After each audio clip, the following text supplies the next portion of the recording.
IPL season ఫైనల్కు చేరుకుంది. Finals ముంగిట కోల్కతా, హైదరాబాద్ ఉన్నాయి. ఈ జట్లలో ఏ టీం గెలుస్తుందంటే ముందు బలాబలాలు చూద్దాం. ఎందుకంటే రెండు టీంలు దుర్భేద్యంగా ఉన్నాయి. ముందు కెప్టెన్ చూసుకుంటే శ్రేయస్ అయ్యర్ కంటే Pat Cummins the best captain. Fielding నుంచి బౌలింగ్ వనరులను వాడుకోవడంలో ఎంతో అనుభవం ఉంది. పైగా ఛాంపియన్ కెప్టెన్. ఈ విషయంలో మాత్రం ప్యాట్ కమిన్స్ తన టీంను ఫైనల్లో గెలిపించుకునేందుకు ఖచ్చితంగా 1000 రెట్లు ప్రయత్నిస్తాడు. అదే కోల్కతా నైట్ రైడర్స్కి కెప్టెన్ కంటే కోచ్ గంభీర్ చాలా పవర్ఫుల్. మ్యాచ్ విషయంలో చాలా స్ట్రిక్ట్గా ఉంటాడు. అలసత్వం అస్సలు సహించడు. ఏ బౌలర్ ఏ బ్యాట్స్మెన్కు ఎలాంటి బంతులు వేయాలి, ఫీల్డింగ్ ఎలా ఏర్పాటు చేసుకోవాలో ముందే చెబుతాడు. పక్కాగా ప్లానింగ్తో కెప్టెన్ని ఆటగాళ్లతో పంపిస్తాడు. ఈ సీజన్లో నైట్ రైడర్స్ సక్సెస్కి కారణం కోచ్ గంభీర్. పైగా టీం మొత్తం మీద షారుఖ్ ఖాన్ పూర్తి ఆధిపత్యాన్ని ఇచ్చేశాడు. ఎంతలా అంటే గెలుపు గురించి ఓటమి గురించి షారుఖ్ ఎవరితోనూ మాట్లాడు. కేవలం హోటల్ మీటింగ్లో పైపైన మాట్లాడుకుంటారంతే. ఎందుకంటే గెలుపు బాధ్యతలను కోచ్ మీద వదిలేస్తాడు షారుఖ్. అందుకే ఆ టీం అంత జోష్గా ఉంటుంది. ఈ రెండు తేడాల కంటే కూడా రెండు టీమ్స్ సమఉజ్జీగానే ఉన్నాయి. ఇంకా చెప్పాలంటే అనుభవంతో పాటు కింది స్థాయి వరకు బ్యాటింగ్ చేయగల సత్తా మాత్రం నైట్ రైడర్స్ది. ఎందుకంటే అందరూ సీనియర్లే. అదే సన్ రైజర్స్కి వచ్చేసరికి యంగ్ బ్లడ్ ఉంది. అందుకే ప్రతి అనుభవం ఉన్న ప్లేయర్ తర్వాత ఓ యంగ్స్టర్ వస్తుంటాడు. బ్యాటింగ్ ఆర్డర్ను జాగ్రత్తగా గమనిస్తే బేకర్ ఫామ్లో ఉన్నా కూడా క్లాసన్ను కిందకు పంపించడం కారణం అదే కానీ నైట్ రైడర్స్ని చూసుకుంటే సునీల్ నరేన్ నుంచి Shreyas Iyer, Rinku Singh, Russell, Mitchell Starc, Varun Venkatesh అయ్యర్లు ఇలా ఉన్నారు. కానీ వీరందరికంటే కూడా సన్ రైజర్స్ పై చేయి.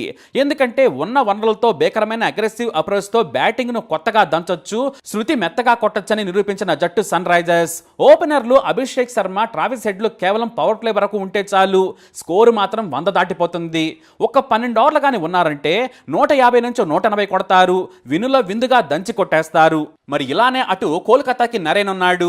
కానీ అభిషేక్, ట్రావిస్ హెడ్కు ఉన్నంత స్ట్రైక్ రేట్ మాత్రం లేదు. వీరిద్దరిది 200లకు పైగా ఉంది. కాబట్టి ఓపెనింగ్ విషయంలో మాత్రం సన్ రైజర్స్దే పై చేయి.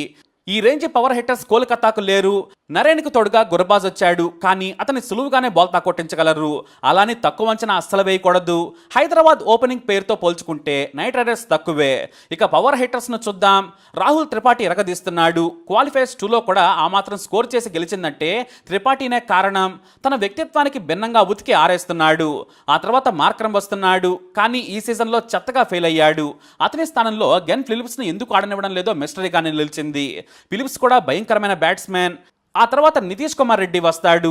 అయితే నితీష్ కాన్ఫిడెన్స్తో ఆడినప్పుడే నిలబడుతున్నాడు. కానీ ఆడాడంటే మాత్రం రన్ రేట్ను మెయింటైన్ చేస్తూ అనుభవం ఉన్న ప్లేయర్లు ఆడుతాడు. కావాలంటే మొత్తం ఇన్నింగ్స్ను తన భుజంపై వేసుకోగల సత్తా ఉంది. ఇక ఆ తర్వాత క్లాసన్. హైదరాబాద్ టీం కింగ్ అంటే హెన్రిచ్ క్లాసన్ మాత్రమే. టీం పరిస్థితులకు అనుగుణంగా ఇన్నింగ్స్ నిర్మించడంలో దిట్ట. ఏమాత్రం పిచ్చి బ్యాటింగ్కు అనుకూలించినా సరే ఉతికి ఆరేస్తాడు. వికెట్లు పడుతుంటే మాత్రం జాగ్రత్తగా ఆడుతూ ఇంటర్వెల్లో 4లు 6లు కొడుతూ రన్ రేట్ని ముందుకు తీసుకెళ్లడంలో మంచి ఎక్స్పర్ట్. ఇక స్పిన్ లో కూడా నిలబడి 6లను బాధగలడు. ఇక షాబాజ్ దూకుడుగా ఆడగలడు, నెమ్మదిగా ఆడగలడు. కానీ వికెట్ పోతుందనే భయంలో ఉంటాడు. అందుకే బాధ్యతాయుతంగా ఆడుతాడు.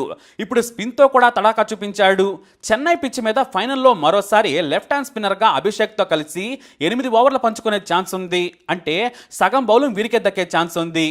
దీంతో బ్యాటింగ్ మీద హైదరాబాద్ చూసుకుంటే భీకరంగా ఉంది. ఓపెనర్లు కానీ 10 ఓవర్లు ఉంటే మాత్రం ఒక మ్యాచ్ని హైదరాబాద్ నుంచి లాక్కోవాలంటే మాత్రం బ్రహ్మదేవుడు దిగి రావాల్సిందే. వేర కొట్టుడు, నాటు కొట్టుడుతో మ్యాచ్ని మార్చేయడమే కాదు, కళ్ళు మూసి తెరిచేలోపే ఖతం చేసేస్తారు.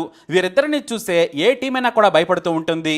వారు పోతే కానీ ప్రత్యర్థులకు మరీ ముఖ్యంగా బౌలర్లకు నిద్ర పట్టదు. లేదంటే వణుక్కుంటూ ఆడాల్సిందే. ఇప్పటి వరకు ట్రావిస్ హెడ్, అభిషేక్లు సరిగ్గా నైట్ రైడర్స్ని ఉతకలేదు. ఫైనల్లో కానీ కలిసి వస్తే మాత్రం రిన్స్ అబ్బేసి ఉతకటం ఖాయం. అదే జరిగితే కప్పు హైదరాబాద్దే. అయితే కండిషన్స్ అప్లై. ఎందుకంటే ఈ సీజన్ మొత్తం టీం మొత్తం కలిసికట్టుగా ఆడుతూ నెంబర్ 1 పొజిషన్కి వచ్చింది నైట్ రైడర్స్.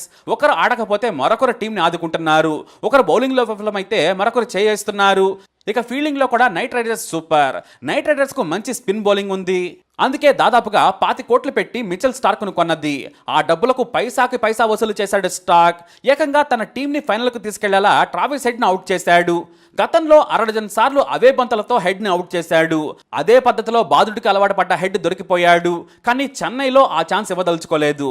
రాజస్థాన్ అలాంటి ప్రయత్నమే చేసినా తన శైలికి భిన్నంగా పిచ్ని అర్థం చేసుకుని స్లోగా ఆడాడు. అంతేకాదు వికెట్ పారేసుకుంటే టీంలో అత్యధికంగా బాధపడేది హెడ్డే. కోల్కతాతో జరిగిన మొదటి క్వాలిఫైర్లో డకౌట్ కాగానే కళ్ళలో నీళ్లు తిరుగుతుంటే అణుచుకొని తల వంచుకొని వెళ్ళాడు.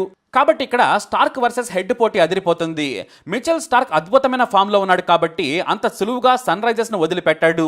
ఆ తర్వాత వైభవ్ అరోరా, హర్షిత్ రాణాలు కూడా రాణిస్తున్నారు. రషల్ స్లో బంతులతో వికెట్లు తీయడంలో దిట్ట. కానీ వీరికంటే కూడా నటరాజన్, భువనేశ్వర్, కమిన్స్ తో కూడిన పదునైన పేస్ బౌలింగ్ ఉంది. కానీ స్పిన్ లో మాత్రం నైట్ రైడర్స్ పై చేయి. సునీల్ నరైన్ స్పిన్ ను అర్థం చేసుకోవడం అంత సులువు కాదు.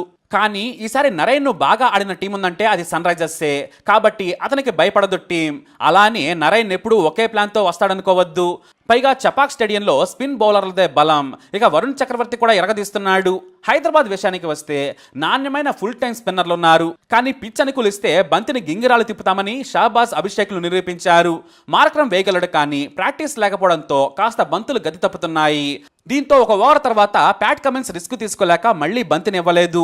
బహుశా మళ్లీ ఫైనల్ కు మార్క్రమ్ ఉంటే మాత్రం ఫుల్ టైం ఉపయోగించుకునే ఛాన్స్ ఉంది. ఇక ఇంపాక్ట్ ప్లేయర్ ను వాడుకోవడంలో హైదరాబాద్దే పై చేయి. హైదరాబాద్ తో మ్యాచ్ లో కోచ్ డానియల్ వెటోరీ చాలా వ్యూహాత్మకంగా షాబాజ్ ను ఇంపాక్ట్ ప్లేయర్ గా పంపించాడని ప్యాట్ కమిన్స్ చెప్పాడు. అది వర్కౌట్ అయింది. 18 బంతుల్లో 18 పరుగులు చేయడమే కాదు, ఏకంగా కీలకమైన 3 వికెట్లు తీసి మ్యాచ్ ను గెలుపు ముంగిట ఉంచాడు. అదే నైట్ రైడర్స్ విషయానికి వస్తే left hand spinner Anukul Roy లేదా వైభవ్ అరోరాకి వచ్చే ఛాన్స్ ఉంది. కానీ వీళ్ళని హైదరాబాద్ బ్యాట్స్మెన్స్ ఆడుకోగలరు. అయితే మిచెల్ స్టార్క్, నరైన్, వరుణ్ చక్రవర్తి, రషల్, నితీష్ రాణాలు ఎరగదీస్తున్నారు. ఈ సీజన్ మొత్తం బాగా ఆడుతున్నారు. అయితే ఇక్కడ ఫినిషర్స్ హైదరాబాద్కు మాత్రం లేరు. కానీ కోల్కతాగా మాత్రం చివరి బంతి వరకు ఉన్నారు. రింకు సింగ్ పూనకం వస్తే అంతే సంగతులు. ఇక హైదరాబాద్ విషయానికి వస్తే మాత్రం సమద్ సరిగ్గా నిరూపించుకోవాలి. ఒకే మ్యాచ్లో బాగా ఆడాడు. దీంతో మంచి ఫినిషర్ లేక హైదరాబాద్ టీం చివరిలో పరుగులు చేయలేక చతికిల పడుతోంది. రాజస్థాన్ మ్యాచ్లో అదే జరిగింది. క్లాసన్ అవుట్ అయ్యాక దంచే ప్లేయరే లేడు. కానీ కోల్కతా బ్యాటింగ్ లైనప్ మాత్రం శత్రు దుర్భేద్యంగా కనిపిస్తోంది. నరేన్ ఇప్పటికే 400 పరుగులు పైగా చేశాడు. కానీ ఫిల్ సాల్ట్ లేకపోవడం వారికి దెబ్బే. తర్వాత వెంకటేష్ అయ్యర్ వస్తాడు, మంచి బ్యాట్స్మెన్, వన్ డౌన్ లో నమ్మదగిన వ్యక్తి. శ్రేయస్ అయ్యర్ బాధ్యతాయుతంగా ఆడుతాడు. ఆ తర్వాత నితీష్ రాణా వస్తాడు. అతన్ని అవుట్ చేసినా కూడా హైదరాబాద్ రెస్ట్ తీసుకునే ఛాన్సే లేదు. ఎందుకంటే రషల్ వస్తాడు. నిలబడ్డాడంటే బాదుడే బాదుడు. వీరిద్దరిలో ఒకరౌట్ అయినా కూడా బ్లాస్టర్ రింకు సింగ్ వస్తాడు. బేపచ్చమైన ప్లేయర్, ఆడాడంటే ఉతుకుడే. కానీ ఈ సీజన్లో పెద్దగా మెరుపులు లేవు. కానీ తనదైన టైం వస్తే మాత్రం తక్కువ బంతుల్లో ఎక్కువ పరుగులు కొట్టాల్సిన టైంలో స్కోర్ ఎంతున్నా బాధేయగల సత్తా ఉంది. ఆ తర్వాత రమణ్ దీప్ కూడా బ్యాటింగ్లో చేయగల సత్తా ఉంది. ఏమైనా స్టార్క్, హర్షిత్, చక్రవర్తులు మాత్రమే బ్యాటింగ్ చేయరు. మిగతా 8 మంది బ్యాటింగ్ను జులించి భారీ స్కోర్లు చేయగలరు. ఇక హైదరాబాద్కు ఇంత పొడవు లైనప్ మాత్రం లేదు. ఉన్నా కూడా గుంటూరు కారం రేంజ్లో ఘాటైన బ్యాటర్స్ లేరు. ఆడితే చిచ్చర పిడుగులే. అభిషేక్ శర్మ, ట్రావిస్ హెడ్, ఆ తర్వాత త్రిపాఠి, మార్క్రమ్. వీరు పోతే వాడమ్మ ముగుడన్నట్లు క్లాసును వస్తాడు. సమద్ నిలబడితే చొక్కలే. వీరందరి మధ్యలో నితీష్ కుమార్ రెడ్డి నిలబడినా కూడా స్కోరు స్కైని తాకుతోంది. ఏదేమైనా ఫైనల్లో హైదరాబాద్ గెలవాలంటే అభిషేక్ శర్మ, ట్రావిస్ హెడ్లు రెచ్చిపోవాలి. కనీసం ఒక్కరైనా. ఇక అదే బ్యాటింగ్లో నైట్ రైడర్స్ గెలవాలంటే నరేన్, వెంకటేష్, శ్రేయస్, రషల్, రింకులు రెచ్చిపోవాలి. వాళ్ళకు ఆప్షన్స్ ఎక్కువ ఉన్నాయి. వారికి 7 సన్ రైజర్స్ కి నమ్మకమైన 5 బ్యాట్స్మెన్స్ ఉన్నారు. 10 ఓవర్లను టాప్ 3 ఆడితే మిగతావి చూసుకునేందుకు హైదరాబాద్కు మంచి ఆటగాళ్లున్నారు. బౌలింగ్లో ఇద్దరు సమానమే. స్పిన్లో నైట్ రైడర్స్ కాస్త పై చేయిగా ఉంది. బ్యాటింగ్లో మాత్రం సన్ రైజర్స్దే పై చేయి. వాళ్ళు 10 మంది ఉన్నా వారికి సరిపడా 4 భీకరమైన ప్లేయర్స్ హైదరాబాద్లో ఉన్నారు. ఇక పిచ్ విషయానికి వస్తే స్పిన్ కొనుగోలుస్తుంది. బౌన్స్ కూడా బాగానే ఉంది. రాజస్థాన్తో ఆడిన అనుభవం హైదరాబాద్కు ఉండడం కలిసి వచ్చిన అంశం. ఇంకా చెప్పాలంటే ప్యాట్ కమిన్స్ ఈ పిచ్ను అంచనా వేసేందుకు క్వాలిఫైర్ 1ని లైట్ తీసుకున్నాననే టాక్ కూడా ఉంది. ఎందుకంటే రెండవసారి బ్యాటింగ్ చేసిన టీంకు బంతి ఎక్కువగా టర్న్ అవుతోంది. కానీ అదే సమయంలో మంచు కూడా పొంచి ఉంది. అయితే ఫీల్డింగ్లో నైట్ రైడర్స్ కంటే హైదరాబాద్ టీందే పై చేయి. కాబట్టి బలాలు చూసుకుంటే మాత్రం ఓవరాల్ టీమ్గా మాత్రం నైట్ రైడర్స్ ఈసారి కలిసికట్టుగా ఆడుతోంది. అదే హైదరాబాద్ టీం ఎవరో ఒకరి మెరుపులతో నిలదొక్కుంది. కానీ రాజస్థాన్ క్వాలిఫైర్లో మాత్రం ఉమ్మడిగా ఆడి ఆల్రౌండ్ పర్ఫార్మెన్స్ చేసి ఫైనల్లోకి దూసుకెళ్లింది సన్ రైజర్స్. కాబట్టి రెండు టీంలకు మధ్య పెద్ద తేడా అభిషేక్ శర్మ, ట్రావిడ్ హెడ్. వీరిద్దరూ ఆడితే కోల్కతా ఆశలు వదులుకోవాల్సిందే. మరి హైదరాబాద్ ఓపెనర్లు ఏ మేర ఇంపాక్ట్ చూపించి అదరకొడతారో చూడాలి. కప్ మాత్రం హైదరాబాద్దే. ఎందుకంటే భీకరమైన బ్యాటింగ్ తోడు ప్యాట్ కమింగ్ లీడర్షిప్ కూడా బాగుంది. ఆయన స్కిల్స్ చూసుకుంటే గంభీర సేన కంటే పైన ఉన్నాయి. మరి మీ అనాలిసిస్ ప్రకారం ఎవరు గెలుస్తారు? కమెంట్ ద్వారా తెలియజేయండి. ఇప్పుడు అప్డేట్స్ కోసం మై ఛానల్ ఫాలో అవ్వండి. అలాగే తప్పకుండా సబ్స్క్రైబ్ చేసుకోండి.